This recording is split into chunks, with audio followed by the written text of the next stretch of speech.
अस्सलाम वालेकुम मेरी यूट्यूब फैमिली। उम्मीद करती हूँ कि आप सब खैरियत से होंगे। आज मैं बनाने जा रही हूँ बहुत ही मज़ेदार सैंडविचेस, जिनको मैं दो तरीके से बनाऊँगी। तो इनको बनाना बहुत ही आसान है। यहाँ पे स्क्रीन पे आपको इंग्रेडिएंट्स शो हो रहे हैं, आप चाहें तो आप इसका स्क्रीनशॉट भी ले सकते हैं। यहाँ पे सबसे पहले मेरे पास 2 कप मिल्क है। आप इसमें कोई भी मिल्क इस्तेमाल कर सकते हैं, गाय का या भैंस वगैरह का। यहाँ पे मेरे पास 1.5 कप चिकन है, जिसको मैंने श्रेड कर लिया है, बॉईल किया था मैंने नमक डाल के।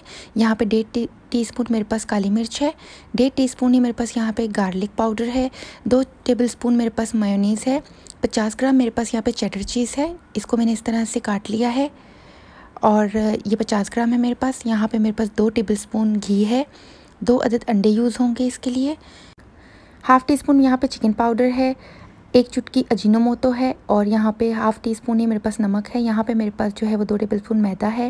ये मेरे पास हरी प्याज है, ये वाइट वाला हिस्सा और ये ग्रीन वाला हिस्सा। यहाँ पे 3 टेबलस्पून मेरे पास जो है वो कैप्सिकम्स है, और यहाँ पे जो है वो 3 अदद मेरे पास हरी मिर्चें हैं, जिनको मैंने बारीक काट लिया है। तो चलिए चलते हैं रेसिपी को स्टार्ट करने की तरफ। यहाँ पर मैंने जो है वो चूल्हे पर पैन को चढ़ा लिया है। अब इसके अंदर मैं 2 टेबलस्पून घी ऐड कर रही हूँ। आप चाहें तो आप इसमें बटर का भी इस्तेमाल कर सकते हैं, बटर से इसका जायका बहुत अच्छा आता है। मेरे पास यहाँ पे इस वक्त बटर नहीं है, तो मैं घी का इस्तेमाल कर रही हूँ।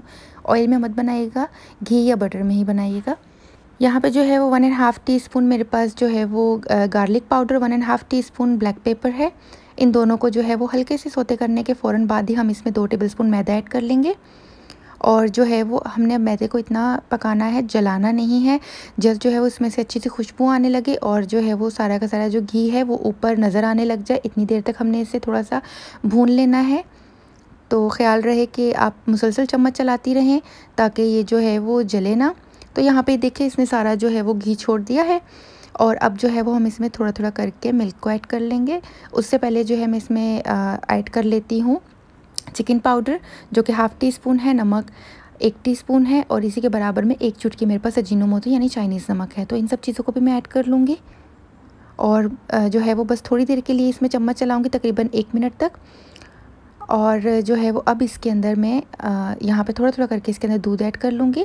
दूध को आपने थोड़ा थोड़ा करके ऐड करना है, सारा एक साथ ऐड मत कीजिएगा, और मुसलसल साथ में चम्मच चलाती रहिएगा ताकि जो है वो इसके अंदर लम्स ना बने और गुठलियाँ ना बने। और जो अगर गुठलियाँ बन जाए तो आप चम्मच की मदद से जो है वो उसे इस तरह से मिक्स करके ख़त्म कर दें। तो यहाँ पे ये देखें, अब जो है इसमें मुसलसल चम्मच चलाते रहना है और ये थोड़ा सा थिक होना शुरू हो जाएगा। थोड़ी देर में ये थिक होना शुरू हो जाता है। तो मैंने जो है वो स्पीड इस वजह से थोड़ी सी तेज़ कर ली थी ताकि जो है वो आपका टाइम वेस्ट ना हो। और यहाँ पे देखिए थिक हो चुका है। अब मैं इसके अंदर जो है वो चीज़ ऐड कर लूँगी, जो कि मेरे पास चेडर चीज़ है 50 ग्राम, वो ऐड कर लेंगे। आप चाहें तो आप ज़्यादा चीज़ भी इसमें यूज़ कर सकती हैं। अब हम चम्मच चलाते रहेंगे और सारी चीज़ जो है वो इसके अंदर मेल्ट हो जाएगी। इन सैंडविचेस को बनाना बहुत ही ज़्यादा आसान है और ये बहुत जल्दी बन जाते हैं। तो यहाँ पे जो है वो अब ये देखिए ये थिक हो रहा है। अब मैं इसके अंदर चिकन ऐड कर लूँगी, जो कि मेरे पास 1.5 कप है, जिसको मैंने श्रेड कर लिया था, जिसमें मैंने नमक डाल के बॉईल कर लिया था। और फिर उसके बाद जो है वो इसे इस तरह से श्रेड कर लिया। और अब जो है वो इसे मिक्स कर लेंगे और अब ये थोड़ी सी और थिक होने तक हम इसे पकाएंगे, क्योंकि हमने इसे बाद में जो है वो ब्रेड के ऊपर अप्लाई करना है। तो अगर इसके अंदर जो है ज़्यादा मॉइस्चर होगा तो ये सही से हमारा सैंडविच नहीं बनेगा। अब मैं इसके अंदर सारी की सारी वेजिटेबल्स ऐड कर लेती हूँ। आप अपनी पसंद से इसमें गाजर वगैरह भी ऐड कर सकते हैं, ये टोटली ऑप्शनल है। यहाँ पे जो है वो मैंने हरी मिर्च का इस्तेमाल किया है, आप अपने हिसाब से हरी मिर्च इस्तेमाल कर सकते हैं। मैंने 3 हरी मिर्चों का इस्तेमाल किया है, जो कि इतनी ज़्यादा तीखी नहीं है। तो और जो है वो आप इसमें काली मिर्च का इस्तेमाल भी ज़्यादा कर सकती हैं। तो अब देखें यहाँ पे जो है वो इस स्टेज पे अगर आप चाहें तो आप इसमें मैक्रोनी बॉईल करके भी डाल सकती हैं, तो ये आपका जो है वो वाइट पास्ता हो जाएगा। तो मैं क्योंकि सैंडविचेस बना रही हूँ, जब मैं वाइट पास्ता बनाती हूँ तो अक्सर मैं सेम इसी तरह से बना के और उसके अंदर जो है वो पास्ते को बॉईल करके डाल लेती हूँ, तो मेरा मज़ेदार सा वाइट पास्ता तैयार हो जाता है। तो यहाँ पे अब जो है वो इसे अच्छे से मिक्स कर लेंगे और इसे थोड़ा सा थिक होने तक पकाएंगे। और जो है वो अब इसके साथ ही मैं इसमें मेयोनीज़ ऐड कर लूँगी। मेयोनीज़ ऐड करने के थोड़ी देर बाद ही मैं जो है वो फ्लेम को ऑफ़ कर दूँगी, ताकि मेयोनीज़ जो है वो मेल्ट ना हो। और अब इसे अच्छे से मैं मिक्स कर लूँगी। मेयोनीज़ मैंने यहाँ पे 2 टेबलस्पून इस्तेमाल किया है, आप चाहें तो आप इसका ज़्यादा इस्तेमाल भी कर सकती हैं। और अगर आप चाहें तो आप ब्रेड स्लाइस के ऊपर भी लगा सकते हैं। जस्ट ब्रेड स्लाइस के ऊपर लगा लें और उसके बाद फिर ये जितना जो ये बैटर आपने बनाया हुआ है, इसको जो है वो आप स्लाइस के ऊपर अप्लाई करके और जो है वो सैंडविच बना लें। और सैंडविच बनाने के लिए आप चाहें तो आप जो है वो बटर का यूज़ भी कर सकते हैं। यहाँ पे मेरे पास बेसिल लीव्स हैं, फ्लेम मैंने ऑफ़ कर ली है और अब मैंने ये बेसिल लीव्स जो हैं वो इसके अंदर थोड़े से ऐड कर लिए। टोटली ऑप्शनल है, बस ये है कि इससे टेस्ट बहुत अच्छा आता है, तो मैं इस वजह से इसे ऐड कर रही हूँ। अब मैं सारा का सारा जो बैटर है इसे एक बाउल के अंदर मूव कर लेती हूँ और फिर जो है वो इसे ठंडा होने पे हम इसे ब्रेड के ऊपर अप्लाई करेंगे, क्योंकि ठंडा होने के बाद थोड़ा सा और थिक हो जाएगा। अब यहाँ पे जो है मैंने कुछ ब्रेड के स्लाइसेस ले लिए हैं और इस सारे बैटर को जो है वो इस तरह से अप्लाई कर लेना है। जितनी क्वांटिटी आप चाहें आप उसमें जो है वो अप्लाई कर लें। तो मैं इसके जो है वो फ़िलहाल एजिस पे नहीं लगा रही हूँ, क्योंकि मुझे एजिस इसके कट करने हैं। तो यहाँ पे देखिए इतना सिंपल है, इसे बस इसके ऊपर रख लिया और फिर उसके बाद जो है वो हम इसके एजिस को अलग कर लेंगे। और जो इसके एजिस होंगे उनको वेस्ट नहीं करना है, उससे हम ब्रेड क्रम्स बना लेंगे और आप जस्ट उसे फ्राई करके भी खा सकते हैं, तो उनका टेस्ट बहुत अच्छा लगता है फ्राई हुए हुए भी। और इस तरह से जो है वो हम इसके चारों कोनों से किनारों को अलग कर लेंगे। तो व्यूअर्स, इसी के साथ ही अगर अभी तक आपने मेरे चैनल को सब्सक्राइब नहीं किया तो प्लीज़ मेरे चैनल को सब्सक्राइब कर लीजिए और बेल आइकन को प्रेस कर लीजिए। इससे मेरी आने वाली वीडियो की नोटिफिकेशन आपको सबसे पहले मिलेगी। अब यहाँ पे मैं इसका जो है वो 2 सैंडविचेस बना रही हूँ, तो इस वजह से इसे बीच में से ऐसे कट कर लेंगे। और व्यूअर्स, इसी के साथ ही अगर आपको मेरी ये रेसिपी पसंद आती है तो प्लीज़ लाइक के बटन पे क्लिक कर लीजिए। आपकी सपोर्ट मेरे लिए बहुत मायने रखती है। ये देखिए कितना मज़ेदार सा सैंडविच बन चुका है। अब जो है वो आप इसे सेम इसी तरह से भी सर्व कर सकते हैं। अगर आप चाहें तो आप इसे इस तरह से पैन पे सेक के भी सर्व कर सकते हैं। तो इसे जो है वो 2 तरीक़ों से सर्व किया जा सकता है। तो यहाँ पे जो है मैंने 4 सैंडविच बनाए हैं, तो मैं चारों को जो है वो इस तरह से दोनों साइड से अच्छे से सेक लूँगी। लाइट गोल्डन कलर इनका आने तक जो है मैं इसे सेक लूँगी। और ये टोटली ऑप्शनल है, अगर आप चाहें तो आप इसको बिना सेके भी जो है वो खा सकते हैं, तब भी बहुत अच्छे लगते हैं। और इसके बाद इसका एक और तरीका है जो कि मैं फ्राई करके बनाऊंगी, तो आगे चल के मैं भी आपको बताती हूँ, जिसमें हमने अंडे भी इस्तेमाल करने हैं, ब्रेड क्रम्स भी इस्तेमाल होंगे। तो यहाँ पे ये देखिए ये हो चुके हैं डन। ये चारों के चारों मेरे सैंडविच तैयार हो चुके हैं।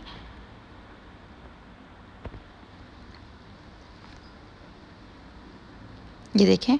और अब जो है वो सेम पैन के ऊपर ही मैं जो है वो ब्रेड के स्लाइसिस को सेक लूँगी, जो कि मैंने ब्रेड क्रम्स बनाने हैं।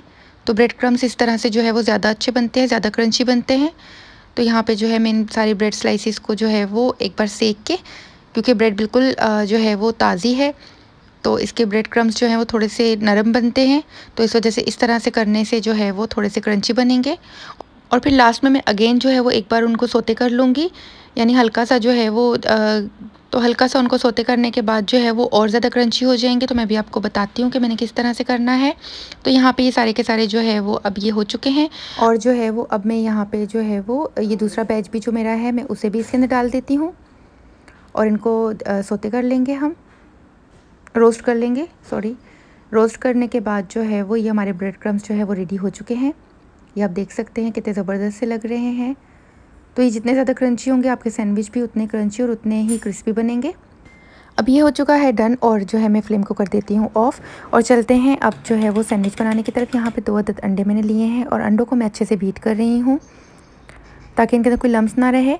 और यहाँ पे ये मैंने जो है वो ब्रेड के स्लाइसेस ले लिए हैं और अब जो है वो इनके ऊपर ये बैटर अप्लाई कर लूँगी, सेम पहले की तरह, जिस तरह से हमने पहले किया था उसी तरह से। आप अपनी मर्ज़ी से कम या ज़्यादा भी इस्तेमाल कर सकते हैं। अब यहाँ पे जो है मैं इसके एजिस पे भी लगा रही हूँ, क्योंकि मुझे अब इसके एजिस को कट नहीं करना है, ये हम फ्राई करेंगे, तो इसमें मैं इसके एजिस कट नहीं कर रही हूँ। इस वजह से मैं इसके एजिस पे भी भर के लगा रही हूँ ताकि जो है वो इसका पूरा टेस्ट आए।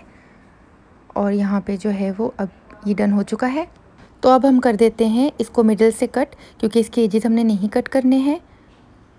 और अगर आप चाहें तो आप इसमें से जो है वो एक सैंडविच में से 4 सैंडविच भी बना सकते हैं, तो वो काफ़ी छोटे छोटे बनेंगे। तो हमें इतने छोटे सैंडविच नहीं बनाने हैं, ये आप देखें। तो अब जो है इसी तरह से मैं दूसरा भी तैयार कर लेती हूँ सेम इसी तरह से, और इसको भी मैंने मिडिल में से काट लिया है। ये ब्रेड क्रम्स मेरे रेडी हैं और अंडे के अंदर जो है मैं इसे सैंडविच को डिप करूँगी। अंडे में डिप करने के बाद हम इसे ब्रेड क्रम्स में कोट कर लेंगे। तो अच्छी तरह से आपने अंडा इसमें जो है वो लगाना है और फिर उसके बाद जो है वो अच्छे से इसको ब्रेड क्रम्स लगा के कोट कर लेंगे, तो ताकि हमारा जो है वो सैंडविच क्रिस्पी बने। तो अगर आप चाहें तो आप इसको सेकंड कोट भी कर सकते हैं। मैं सेकंड कोट नहीं कर रही हूँ। यहाँ पे मेरा थोड़ा सा रह गया है तो मैं इसे हाथ की मदद से लगा के उसके ऊपर ब्रेड क्रम्स जो है वो अप्लाई कर लेती हूँ। तो यहाँ पे ये रेडी हो चुका है मेरा सैंडविच।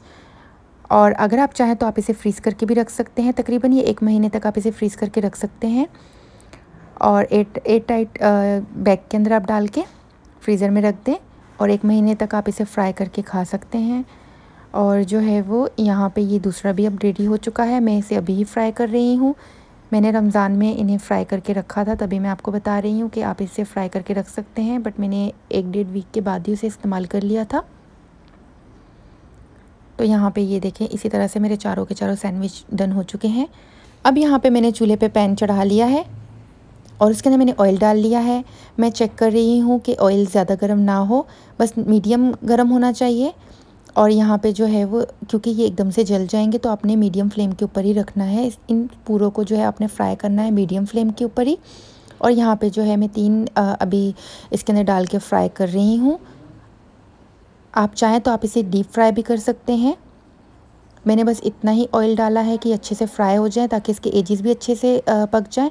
तो अब हम इनकी साइड्स को चेंज कर लेंगे। जब एक साइड डन हो जाएगी तो इसकी दूसरी साइड को चेंज करना है। तो यहाँ पे जो है वो इसकी अपसाइड डाउन दोनों की दोनों हो चुकी हैं। अब मैं अगेन जो है वो पहली वाली साइड को पलट के दोबारा से फ्राई कर लेती हूँ, क्योंकि इसका कलर इतना ज़्यादा गोल्डन नहीं आया है जितना मुझे चाहिए। तो अब ये डन हो चुके हैं। आप कोई भी पेपर टावल लेके उसके ऊपर जो है वो आप इसे रख दें, ताकि ये, क्योंकि बहुत ज़्यादा ऑयली होते हैं तो इनका जो है वो एक्स्ट्रा जितना भी ऑयल है वो सारा टिश्यू जो है वो ऑब्ज़र्व कर ले। और यहाँ पे जो है ये मेरे सेकंड बैच भी हो चुका है। और अब मैं कर देती हूँ फ्लेम को बंद। अब मैं आपको दिखाती हूँ कि देखिए कितने ज़्यादा क्रिस्पी हैं, अंदर से उतने ही सॉफ्ट, बाहर से बहुत ज़्यादा क्रिस्पी। और ये देखिए ये बग़ैर जो है वो अंडे वाले। और अगर आप चाहें तो आप इसकी मैदे की कोटिंग भी कर सकते हैं, जिस तरह से मैंने अंडे की कोटिंग की। कुछ लोग अंडा खाना पसंद नहीं करते हैं, तो ये बहुत मज़ेदार बने हैं। आप इसे ज़रूर ट्राई कीजिएगा। अब मैं ये वाला भी ट्राई करके देखती हूँ। ये देखिए बहुत क्रंची और बहुत ज़बरदस्त है, अंदर से उतने ही सॉफ्ट और बहुत ज़्यादा फ्लेवरफुल। इसी के साथ मैंने एक मायोनीज़ का सॉस बनाया है और यहाँ पे मेरे पास इमली वाली चटनी है। आप चाहें तो आप किसी भी चटनी के साथ या सॉस के साथ इसे इस्तेमाल कर सकते हैं। मैं बहुत जल्द आपके साथ इस मायोनीज़ वाली सॉस की रेसिपी जो है वो शेयर करूँगी इंशाल्लाह। तो व्यूअर्स, इसी के साथ ही मुझे दीजिए इजाज़त। इंशाल्लाह ताला मिलती हूँ एक नई और बहुत ही आसान सी रेसिपी लेके। तब तक के लिए अपना बहुत ख्याल रखिएगा। अल्लाह हाफिज़, फ़ी अमान अल्लाह। दुआ में याद रखिएगा।